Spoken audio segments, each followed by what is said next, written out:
you? Where you from? Uh, my name's Alexander Greenaway, and I'm from Wurundjeri. So Wurundjeri is in New South Wales, uh, which is where my dad's born, but I was born here in Melbourne on Wurundjeri land. But my mob is Wurundjeri. I'm Xander, Xander Greenaway, and I'm from the Camberwell mob. My name is Xander Greenaway, and my mob is Wurundjeri, which is in New South Wales, but I was born in Melbourne. What's 3 things you like about yourself? I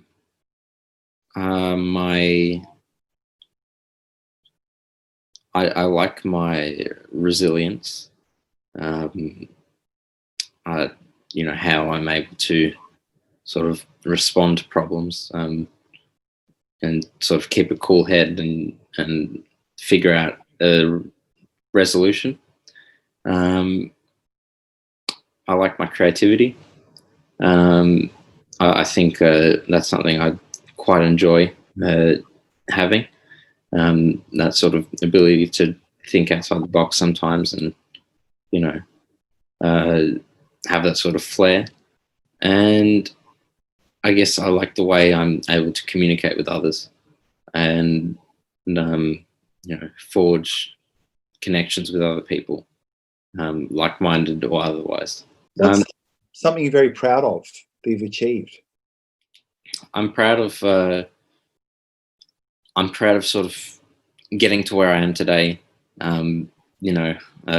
Not just through my own work, like the painting that I've had in the gallery, or some of the projects that I've had with other people, but sort of just going through the school years, dealing with each one. This year's definitely been a big one to deal with, and we're sort of seeing the back end of it now, and just getting to where I am today is something I'm definitely proud of. I guess one that comes to mind would be getting one of my paintings on display for the Private Schools Victoria gallery or something in Port Melbourne, and now it's returned back to the school, but just the achievement of having one of my works put up on display in a gallery, that was quite amazing for me. And it's sort of a big milestone, if you say, in my career as an artist, if it turns out to be a career, but I'm quite proud of that. I define manhood as being respectful and courageous, and standing up for others, for yourself, and for what's right. I think what would make a great Aboriginal role model is someone who's embracing the culture and standing up for the culture, and showing and proving the good things, and why we should be proud of being Aboriginal. So taking pride in Aboriginality. And yeah, that's it really.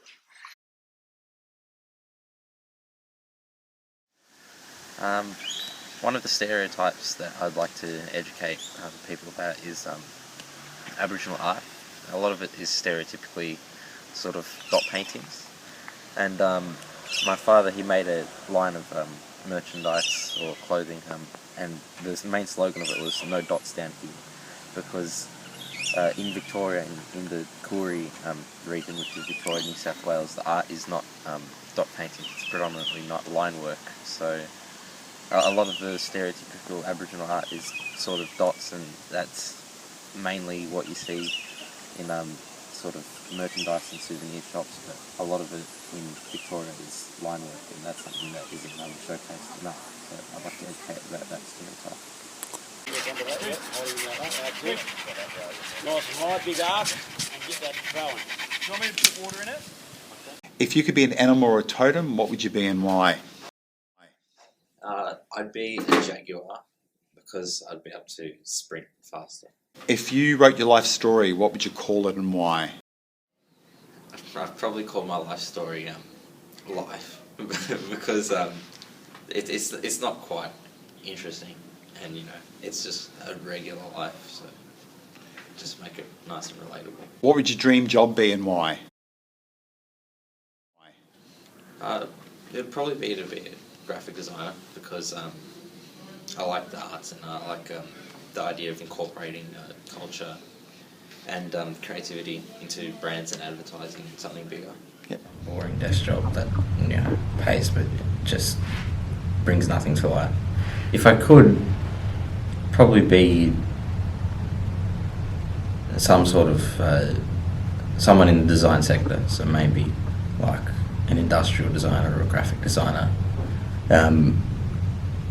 But another ideal job of mine would be somewhere in the humanitarian sector, so someone that's managing all the problems in the world and seeking solutions to that and making the world a better place for everyone. If you could be a superhero, what special power would you possess and how would you use it to make the world better? My power would be the power of electricity, and I'd use it so I could supply energy and power to the world. Why do you think Camberwell Grammar is a great place for Indigenous students? Well, I think it's a great place for Indigenous students because Campbell has the values and morals that agree with the Indigenous people and the Indigenous communities, and through the school they represent those morals and those values very well, and their acknowledgement of Indigenous communities is above average and above all else. What's your favourite colour and why? My favourite colour is blue, and probably like a really dark blue, but more of a vibrant blue. I guess because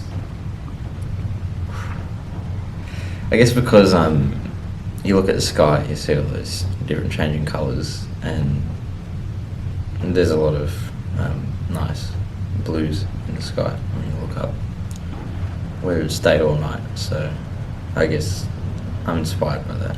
That's my favourite colour. So what's some of your hobbies?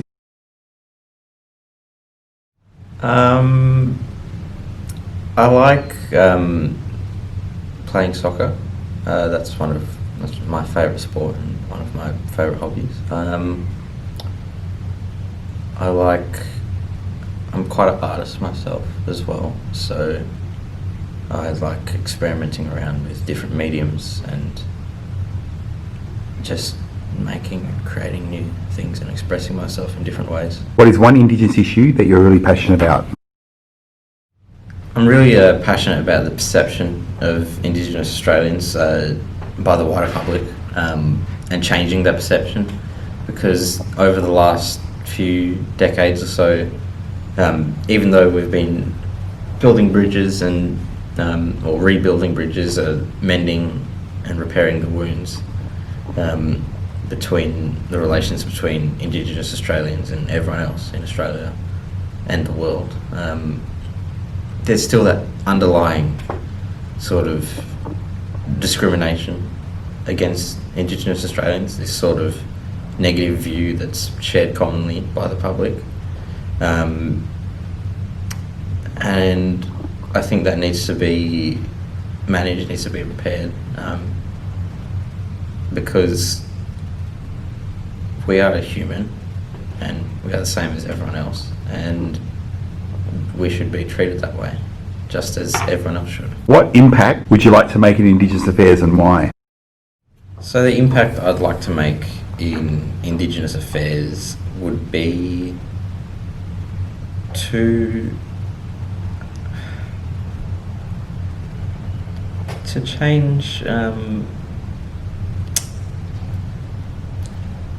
again, to change the perception and I guess the shared meaning of the word Indigenous and Aboriginal, and not just for others but for Indigenous people themselves,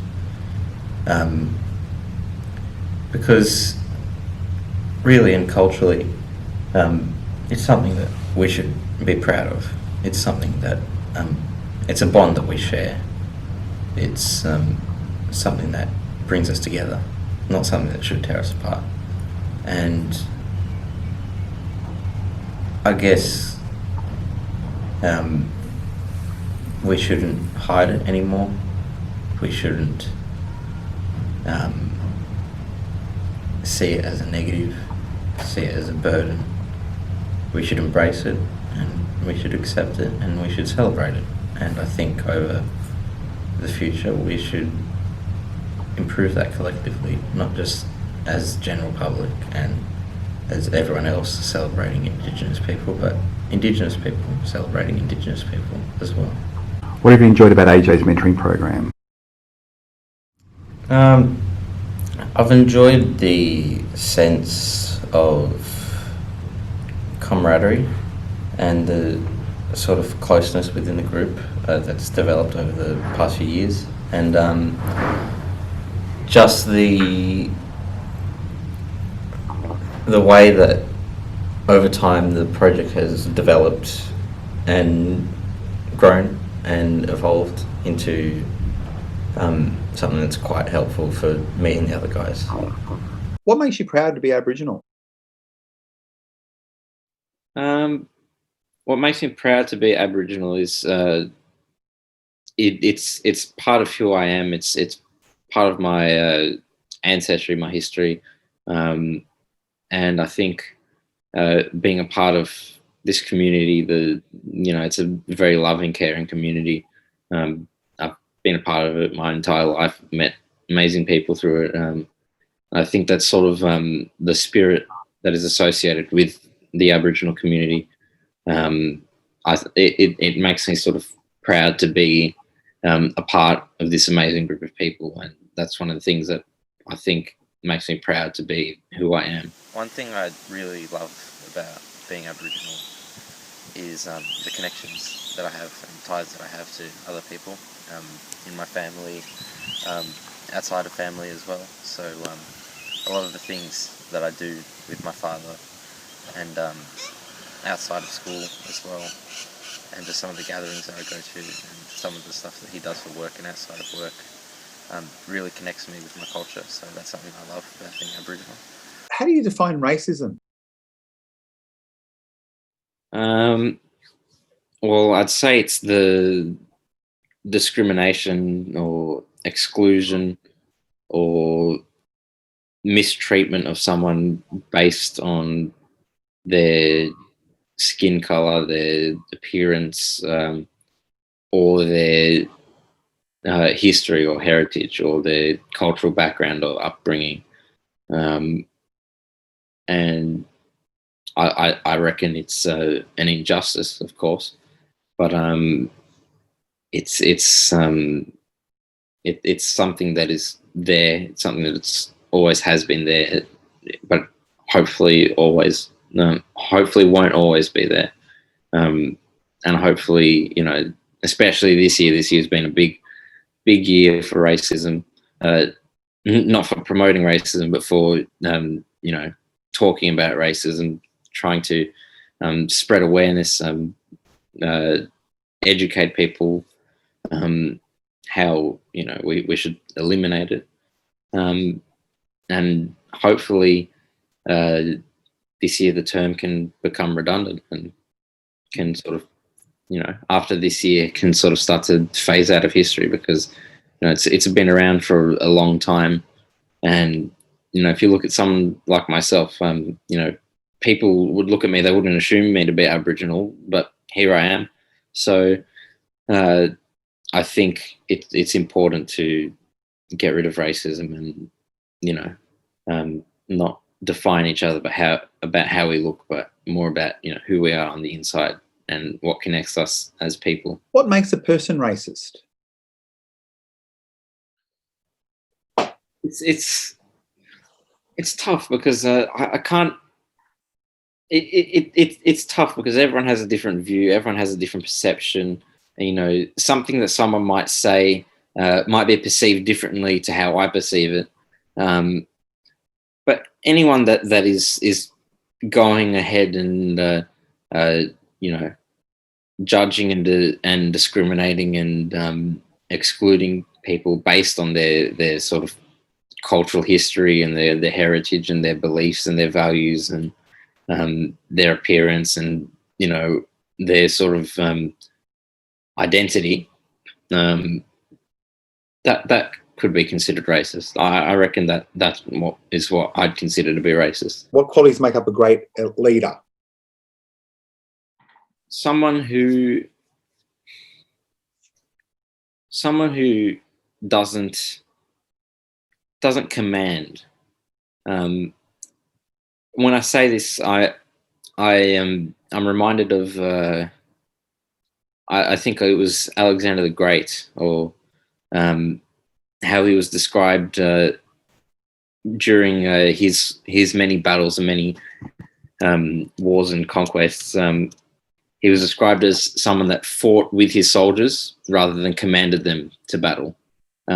So I reckon, you know, a leader is someone that doesn't command people but works with people. Someone that sort of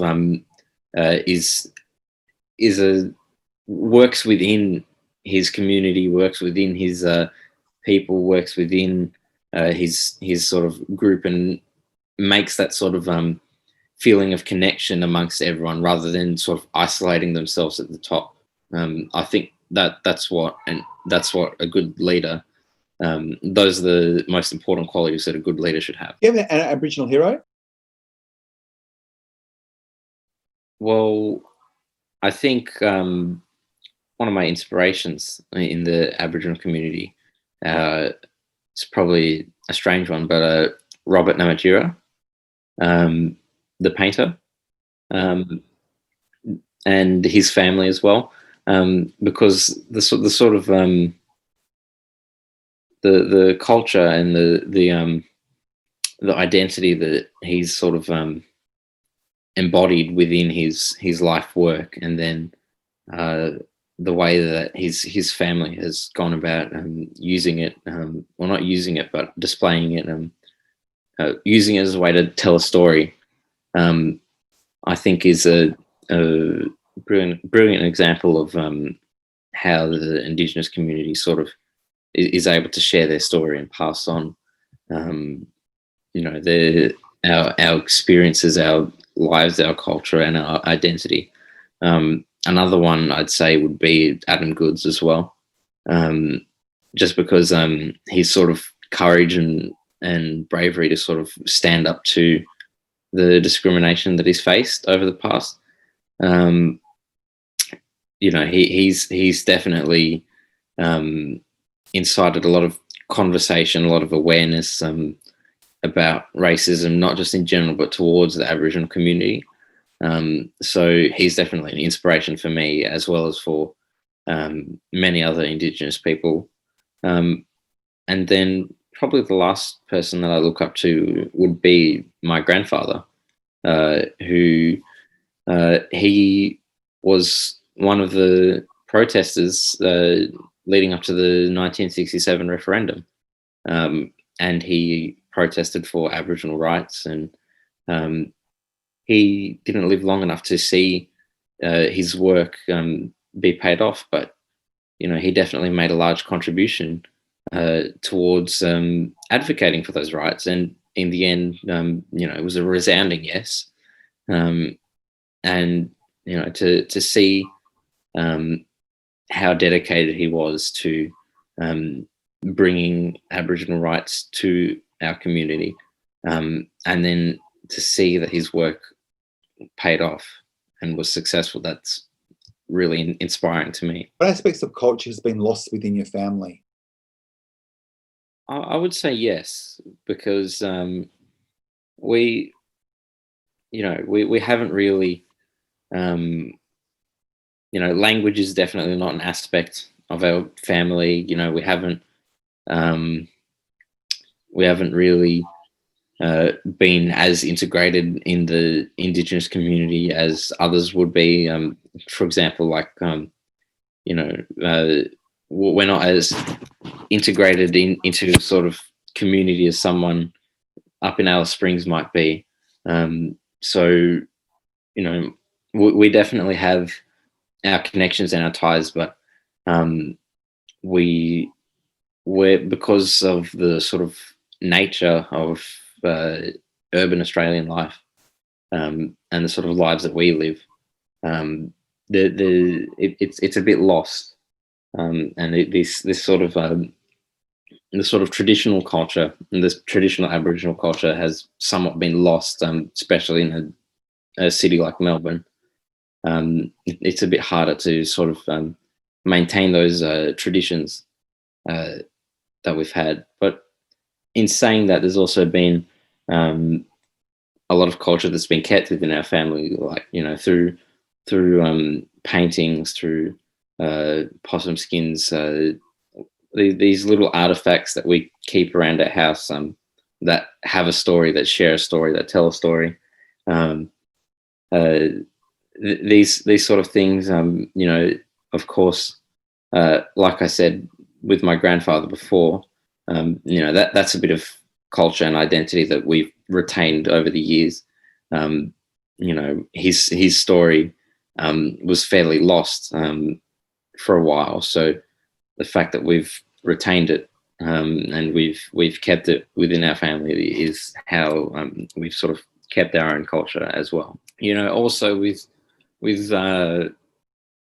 going to sort of events within the Koori Heritage Trust, you know, within the community, that's another way we sort of embrace our culture, and yeah, we sort of, you know, integrated ourselves into the community a bit. Yeah. And we try to participate where we can, and try to you know, integrate ourselves where we can into certain events and certain you know, we try and stay active within the community, I guess, is the best way to put it. If you had kids, what aspects of culture would you want them to learn? I think the stories is the most important thing. The stories and the importance of identity would be the other important thing. The stories, you know, how, you know, our past, our ancestry, you know, the things that get lost within culture, that should be kept and should be preserved. You know, the stories of the people that are long gone, the way that we honor them after they're gone is by continuing to pass them on. And then identity is the same thing, because, you know, if we don't identify as Aboriginal and we don't, you know, have our cultural pride, then we can't sort of honor that. We can't really, you know, we can't really have a community without that sort of identity. So as long as we keep that identity, then we can keep the community, and we can sort of, you know, continue it on for generations to come. What's something that people don't know about you? Surprised to hear about that. Probably, I can't say my Aboriginality, because people know, and they aren't really surprised, and, you know, thankfully I'm quite accepted. I reckon my vitiligo, which is a skin condition, which makes sort of pigments in the skin get killed by my immune system, so which turns the skin to quite pale white. Not many people know I have it, and people are quite surprised that they don't even know what it is. And I didn't know what it was either until I actually sought out a doctor and asked, what is this on my skin? But it's definitely something that people are sort of surprised about when they hear it. It's not really what you expect, but that's I try to be as transparent as I can, so that's definitely something that's surprising for people. Do you have a motto that you live by? I guess it's cliche, but treat others the way you want to be treated. If you, because I think in this world you get back what you put in. So if you give others kindness, then they'll give kindness back to you. I feel like there's no need to go around life treating people poorly, or mistreating people, because we only have one life. So what joy is it spending it making others miserable, when you can make others' lives a joy, and then subsequently that can make your life more enjoyable as well. So I think, just treat others how you want to be treated, but be kind, I guess. What message, if I said to you, look, you've got 2 minutes or a message to give to non-Indigenous people about being Aboriginal, what would you want them to know? An Aboriginal person is no different from a black person, a white person, a Spanish person, a European person, an African person, an Asian person. I see everyone as the same. I think, regardless of race, we're all humans. We're all people. We all have. I'm not sure if you've heard this saying, but we all bleed red. We all have the same blood. We all have, the same brain. We all have our thoughts. We have our emotions. We have our feelings. And that's what connects us. And we should not judge people on their past, their heritage, their upbringing, their appearance. We should judge them on their character and who they are as a person, as opposed to who they might seem to be, or who they might look to be. So many people wouldn't, many people that don't know me wouldn't expect me to be Aboriginal, but that shouldn't be a deciding factor in anything. It shouldn't be important in deciding how it should be treated, or I think we should all treat each other the same, because when it comes down to it, we're all humans. We're all the same people.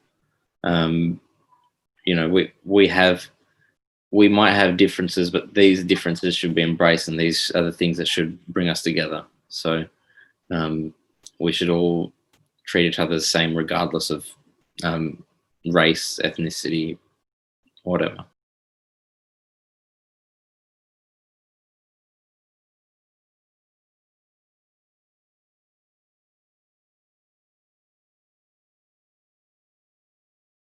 I wanted to just take this opportunity to say thank you very much for participating in all the interviews that we've been doing over the last 2 years. It's been, for me, an honour and a privilege to talk to you and listen to your story and listen to your responses. You amaze me every time that you do give an answer. It's been a pleasure for me as well.